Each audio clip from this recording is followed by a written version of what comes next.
Frumoși mei pești, ce faceți, dragii mei? Bine ați venit! Astăzi vom face etalarea pentru luna septembrie. Etalare generală, bineînțeles, valabilă pentru toți cei care aveți soare, lună, ascendent sau Venus în pești.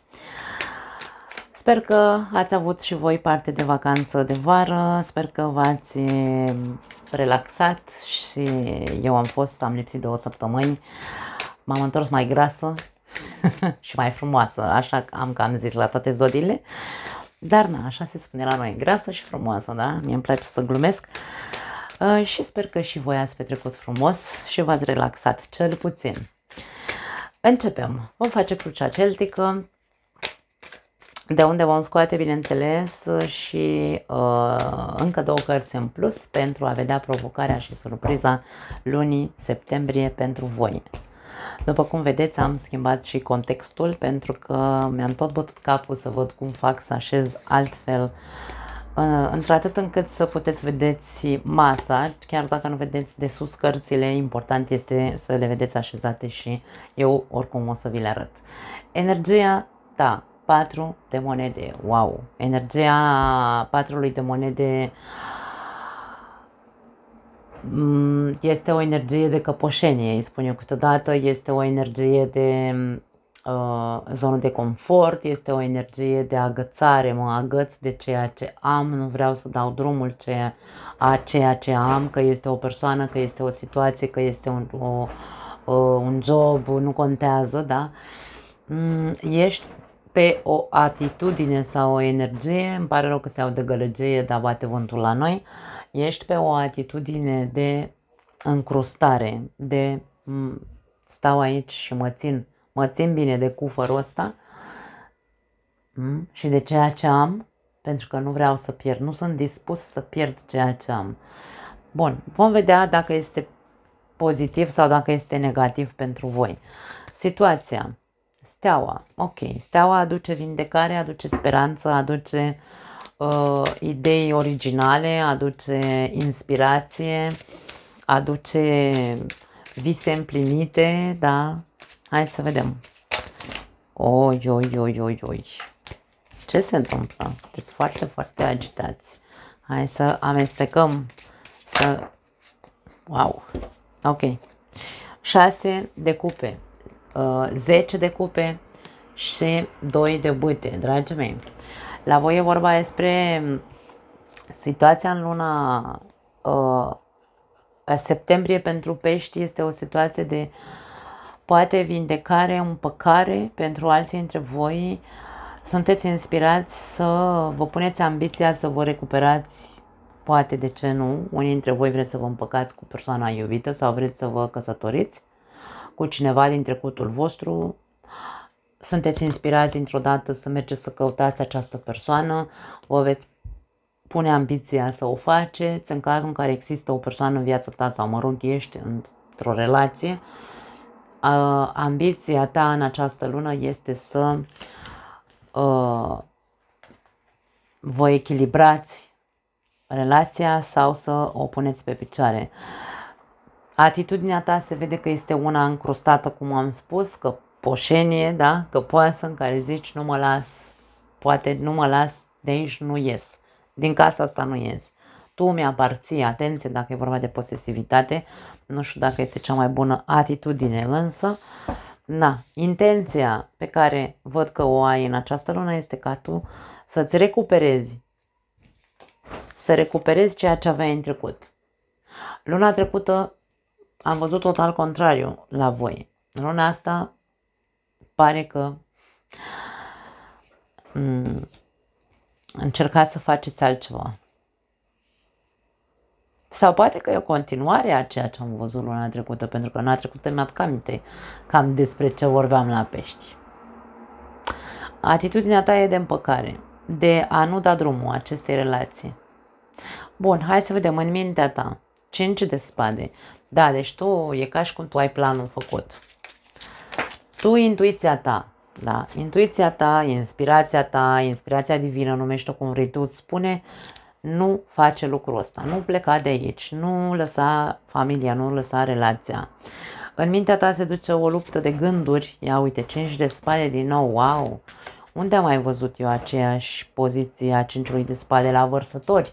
Nu știu dacă aveți de-a face cu un vărsător sau poate voi aveți planete în vărsător, dar aici vorbim despre așa ceva, wow, wow, 5 de monede și 10 de spade, dragii mei. Unii dintre voi, luptele sau lupta pentru această relație, această familie, este din cauza fricii.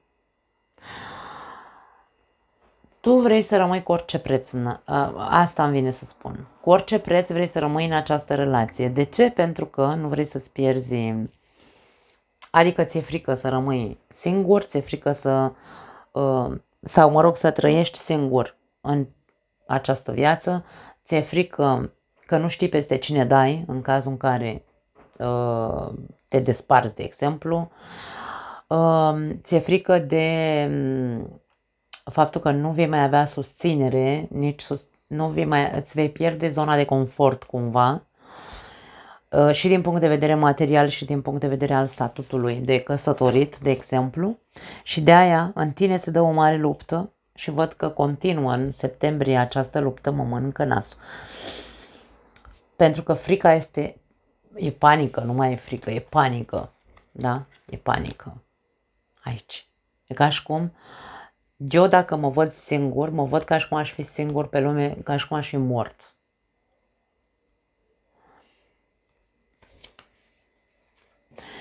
Eu cred că e mintea ta cea care îți induce atât de multă frică. Eu nu cred că e vorba despre intuiția ta că îți spune lasă stai aici că e mai bine aici, e cald și bine. Nu cred. Tu vrei să crezi că e intuiția ta, însă e mintea ta. Hai să vedem în subconștient. 3 de monede. Hai să vedem cu ce vine. Cavaler de bâte.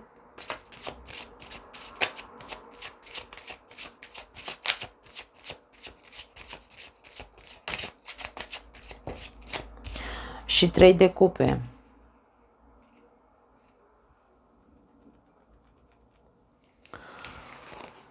Trei. Acum, dragii mei, când apare 3-ul de cupe și mai avem și alte energii care ne arată o conotație, da, adică aceste două energii, o conotație care să ne ducă cu gândul că poate a existat o trădare și inclusiv un triunghi amoros aici, da, care te-a făcut să te simți ca și cum nu ai fi important da, te-ai simțit batjocorit, te-ai simțit călcat în picioare într-un fel sau altul. Acum, că triunghiul amoros a fost din partea ta, că a fost din partea altuia, celuilalt, pardon, aici cineva s-a simțit umilit, călcat în picioare, cu această imagine de trădare, da? Acum, în subconștient, faptul că tu încă lupți și încă, pentru că frica e foarte mare, panica e foarte mare de a rămâne singur, în subconștientul tău e ca și cum s-a instalat ideea de stai, lasă că s-a întâmplat ce s-a întâmplat, mi-e frică să rămân singur oricum, mă agăț cum pot de această relație. Mamă, ce văd aici. Mă agăț cum pot de această relație pentru că, din punctul meu, hai să spunem,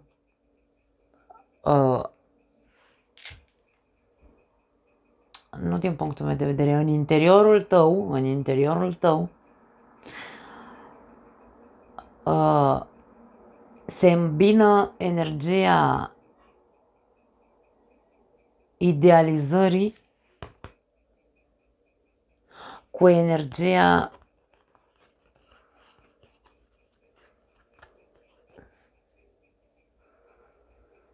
nu știu dacă e vorba despre o idealizare sau dacă e vorba despre falsitate aici, direct, așa. Falsitate și interes. Dacă tu te agăți de relația asta pentru că ai interese, acele interese despre care am vorbit și luna trecută, deci eu nu știu cum pot să am memoria, să țin minte că și luna trecută am văzut același aspect. Dacă tu te agăți de relația asta, indiferent că aici te-ai simțit batjocorit, că nu știu, că ai fost înșelat și așa mai departe, doar pentru că o să-ți fie greu din punct de vedere financiar, doar pentru că ai copii, doar pentru că, nu știu, îți intră panica și crezi că e mai bine cu rău decât fără rău, poate exista aici faptul că tu te alimentezi din propriile minciuni. Tu singur îți induci frici, minciuni, adică vorbești cu tine și te minți așa pe față și tu știi că te minți. Că nu vrei să recunoști, asta e partea a doua, nu e problema mea, eu sunt doar un transmisător de mesaje. Că tu vrei să te minți este treaba ta. Însă, tu știi foarte bine în subconștientul tău că persoana asta este o persoană aventurieră, tu știi că este un jucător sau o jucătoare și că indiferent cât de mult visezi tu să îți faci, să crezi că veți redeveni ce erați înainte, că veți redeveni un cuplu închegat, o echipă,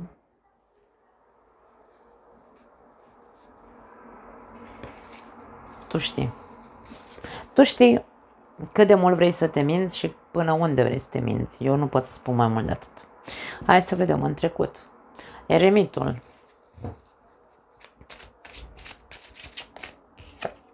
9 de monede și asul de cupe. Dragii mei, în trecut ce vedem aici este că foarte privat, în viața unora dintre voi, n-are cum să fie pentru toată lumea, foarte în privat, pentru că eremitul este o energie foarte privată, el nu dă din casă. Foarte în privat,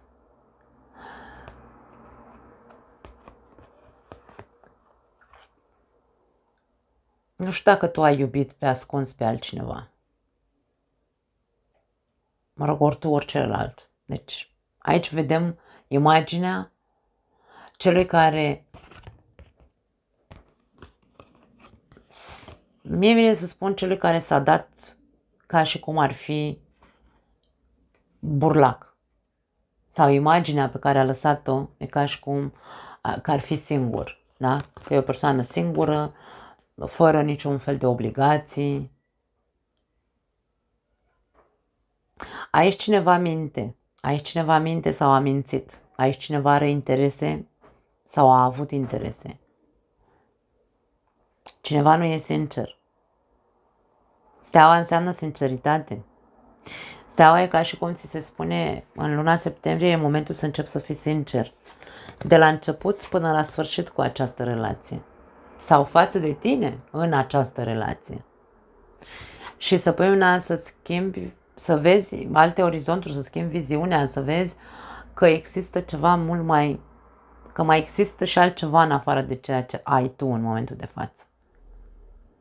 Cumva e momentul să nu mai lupți împotriva realității, împotriva adevărului, împotriva a ceea ce e vizibil.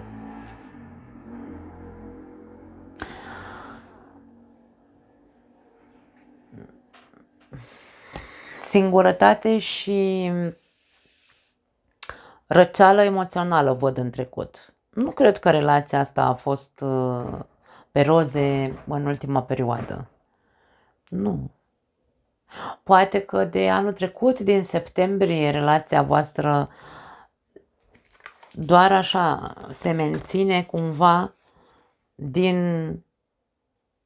îmi vine să spun, din amintirile din trecut. Nu zic că n-a existat iubire între voi, eu cred că da. V-ați iubit sau v-ați luat din iubire. Însă s-a instalat aici răceala, poate că dormeați în camere separate, ceva s-a întâmplat, unul dintre voi a dat imaginea burlacului, da? și probabil că ori a iubit în secret pe altcineva, ori încă iubește în secret pe altcineva. Aici există sunt niște ițe încurcate, aș spune, pentru unii dintre voi. Da. Ideea este că poziția ta este una, sau mă rog, în luna septembrie vei vedea care este poziția și a cui este poziția asta de fapt. Cine este cel care se agață și nu vrea ori să-ți dea drumul, ori tu să-i dai drumul. Există ambele variante. Ori tu nu vrei să dai drumul acestei persoane chiar dacă te-a trădat, ori nu vrei să-i dai drumul pentru că tu ai trădat și e ca și cum, domne,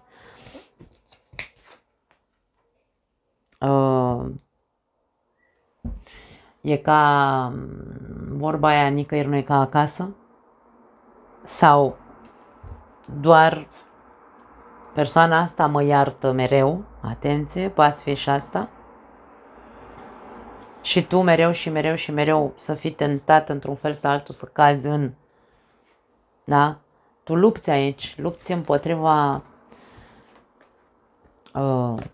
te sperie, mă rog, te sperie gândul că vei putea să trădezi din nou. Pentru că știi, nu că știi, e vorba de faptul că tu în subconștientul tău ești conștient că ești un jucător, asta vreau să zic, da? Așa cum am spus că ai de-a face cu un jucător, poate să fie vorba despre tine. Da. În viitor, în următoarele 3 luni de zile, rege de monede, ok. Hai să vedem. Soarele. Eu cred că în 3 luni de zile se va clarifica situația asta. Și asul de monede. E posibil ca unii dintre voi, într-adevăr, să, hai să zicem așa, să reușiți printr-un miracol, dacă vrei, ori să vă eliberați din relația asta și fiecare dintre voi să-și vadă de viața lui și să-și continue viața într-un fel sau altul. Putem să vorbim aici despre a ajunge la o înțelegere de un punct de vedere financiar. În cazul în care alegeți să dați drumul până la urmă acestei relații, acestei persoane, în 3 luni de zile e posibil să ajungeți la un pact între voi doi. Pentru alții dintre voi e posibil să ajungeți să vă împăcați și să vă reconstruiți relația. Bineînțeles, depinde de la caz la caz. Eu nu știu care este gravitatea situației în această relație, da? Ca să ne înțelegem. Eu de-aia dau atât de multe variante. În următoarele 3 luni de zile sau timp de 3 luni de zile ai posibilitatea să vezi cu adevărat, pentru că soarele înseamnă lumină, să vezi, să observi cu adevărat care este realitatea relației tale.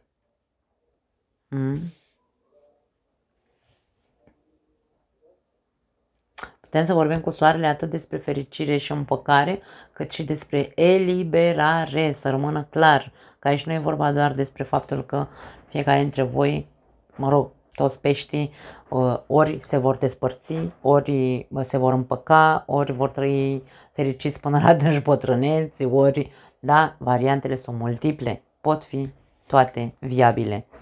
Provocarea, spânzuratul, provocarea este să ai răbdare, provocarea este să vezi anumite lucruri pe care până acum nu le-ai văzut, provocarea este să înțelegi din toate punctele de vedere, da, să vezi toate perspectivele din poveste. Hai să vedem cu ce vine.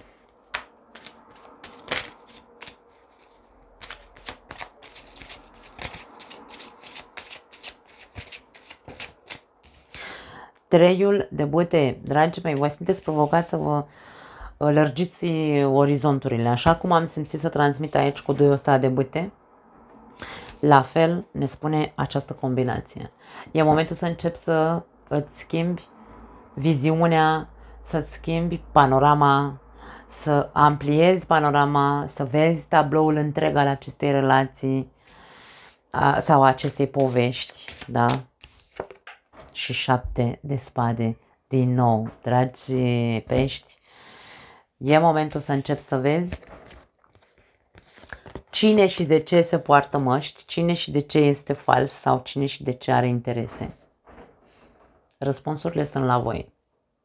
Dacă tu vrei un viitor cu fericire, cu lumină și cu de toate pozitive, n-are ce să mai caute aici 7 de spade, ăsta pe care l-am văzut aici. Da? N-are ce să caute. Năravul de a ne agăța de ceva ce nu mai merită sau de cineva care nu merită, și nu neapărat că este nărav, este acea panică despre care vorbeam, însă dacă treci prin frici atât de mari, du-te, încearcă să faci terapie ca să poți să te pui pe picioare, să ai încredere în tine. Cine este cel care, da, ești provocat să vezi întregul tablou, să vezi falsitatea, să vezi masca, să vezi la cine e, că e la tine, că e la celălalt. Pe mine nu mă interesează, nu vreau să intru în polemici. Nu pot să zic altceva.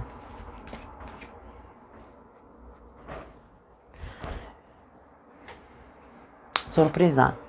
Luna. La revedere. Închid video și plec acasă. Surpriza, Luna, dragii mei, Luna ne vorbește despre trecut și despre ceață, ne vorbește despre ascuns, despre secrete, ne vorbește din nou despre intuiție. Aici e vorba despre intuiție, dar intuiție, ce fel de intuiție? 6 de monede. Ok. Caleașca și pajul de bâte. Surpriza este că probabil vei mai descoperi anumite secrete. Secrete care nu au de gând să facă altceva cu tine decât să te facă să vezi că nu există probabil reciprocitate, că nu există tras la aceeași căruță și același jucător despre care vorbeam. Că ești tu, că celălalt. Dragii mei, insist, puneți-vă mesajele acolo unde vă regăsiți. Pot ieși alte minuni la suprafață? Poți să mai afli anumite lucruri în această perioadă? Da. Cum? Informații de la distanță. Poate vei primi un mesaj, nu știu, uite așa, surpriză, surpriză, cineva îți dezvăluie ceva care tu vei vedea că nu e corect față de tine. Nu știu, hai să presupunem, dăm un exemplu. Primești, nu știu, uite, partenerul tău sau partenera ta a fost plecat în străinătate sau a muncit nu știu pe unde, nu contează dacă în același oraș, și s-a ascuns, domne, aici, s-a ținut sub preș, cum că a avut o altă legătură amoroasă. Din câte am spus aici în trecut, vedem acest secret, să zicem, da? De ai iubit pe ascuns sau celălalt a iubit pe ascuns pe altcineva. Și uite, Doamne, sau așa, în această perioadă primești un mesaj, pentru că sunt mesageri în primul rând pagini. Mesaj de departe care va dezvălui acest secret, care are rolul să te facă pe tine să vezi ce e corect sau cât e de corect ceea ce afli, cât e de corect ceea ce trăiești în urma a ceea ce vei mai afla.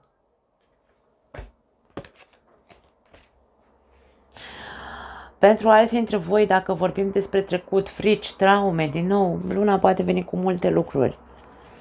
Dacă vorbim despre trecut ca surpriză, poate că te vei surprinde lăsându-te trasă în jos de acel trecut, lăsându-te sufocat de nu știu, de amintiri din trecut, că au fost bune, că au fost rele, nu contează. Aici vedem cum e nevoie ca tu să faci, să ai curajul să acționezi, să te repui pe picioare, să ieși de aici, din borcanul ăsta cu melancolie sau cu traumă. Că trecutul ăsta a fost bun, poate pentru tine trecutul a însemnat, nu știu, avans, a însemnat ceva pozitiv, a însemnat, nu știu, da? Pentru că aici trecutul avem lângă 10 de cupe, da? Nu poți să te agăți de cineva doar pentru că ai fost fericit, fericită în trecut și acum în acest moment sau stadiu al relației voastre ai de-a face cu o persoană jucătoare, un trădător, te minte, te umilește, habar n-am, te bate, 5 de spade de 2 ori, poate fi și asta, și tu îți creezi aici o iluzie, da? Nu neapărat că e pe interes material, dar poți să trăiești într-o iluzie constantă, să te faci că nu vezi, Doamne, măștile, să te faci că nu vezi că omul ăsta este așa cum este. Pentru că te agăți de acel trecut, practic. Concluzia. 6 de monede, ok, se repetă 6 de monede, interesant. Hai să vedem 6 de monede, cartea echilibrului. Este cartea reciprocității, generozității. Hai să vedem cu ce vine. Pași de cupe. Nu. Și 8 de cupe, da, e foarte clar. Concluzia este că tu poți să ajungi singur la o concluzie și să zici, lasă că o să fie bine, lasă că o să ne punem pe picioare, lasă că. Lasă-mă să-ți spun că o să fie din nou doar o iluzie. Pentru cei care n-ați văzut cursul meu de tarot sau nu mă știți de mult timp, vreau să vă reamintesc că 6 de monede ne arată, uite că vedem aici mult mai clar în această imagine, însă putem să vedem că sunt destul de asemănătoare. Vedem o persoană, aici este caracterizată ca și cum ar fi o persoană bogată. Îi se spune că este o persoană generoasă pentru că are acești 2 cerșetori în fața lui și el le dă o monedă. Însă le dă cu corectitudine, are o balanță în mână, cântărește să vadă care merită mai mult, care merită mai puțin. În același timp, asta pe parte pozitivă înseamnă generozitate și așa mai departe. Însă, pe partea negativă, 6 de monede are, nu știu ce s-a oprit aici de bâzie, autobuz, ceva, vreo mașină de asta mare, are conotația de a da cu picăturica, da, acest 6 de monede, adică din ego, pentru că e o persoană cu un statut, din ego îți dau așa din silă, ia și tu o monedă că tu ești sărăcie și eu am. Așadar, această concluzie este în combinație cu aceste 2 cărți, pentru că nu pot să zic că pot să-l citesc singur pe acest 6 de monede, ne arată faptul că există superficialitate în a oferi, în reciprocitate, care va duce la ce? La părăsirea acestei situații, acestei relații. Unii dintre voi poate că vă veți despărți, poate, nu știu, nu pot să zic sigur, pentru că aici văd agățare multă, însă unii dintre voi poate că da, veți observa până la urmă, vă veți ilumina, veți vedea că aveți de-a face cu o persoană interesată sau cu o persoană care stă dintr-un anume interes, nu neapărat că stă din interes financiar, ori vouă vi se vor da măștile jos dacă voi sunteți cei falși. Aici vorbim despre secrete care ies din nou la iveală în această perioadă, ceea ce va face nu să echilibreze, ci să se vadă dezechilibrul din această relație și să se vadă că de fapt se oferă așa câte o picătură în relația asta și că cel mai bine probabil că ar fi să se întoarcă spatele, pentru că nu există satisfacție într-o relație sau într-o familie în momentul în care vorbim despre picăturici. Da. Da, nu mai am altceva pentru voi. Wow, wow, wow, dragii mei, foarte complicată, aș spune, nu complicată situația, este repetitivă, am văzut-o și în august, însă este complicată de a o accepta, din câte se vede. Unii dintre voi nu acceptați ideea și încă vă agățați. În fine, nu, eu ce să zic, nu mai am altceva de zis, să vă pupăcesc și ne vedem în următorul material. Ciao!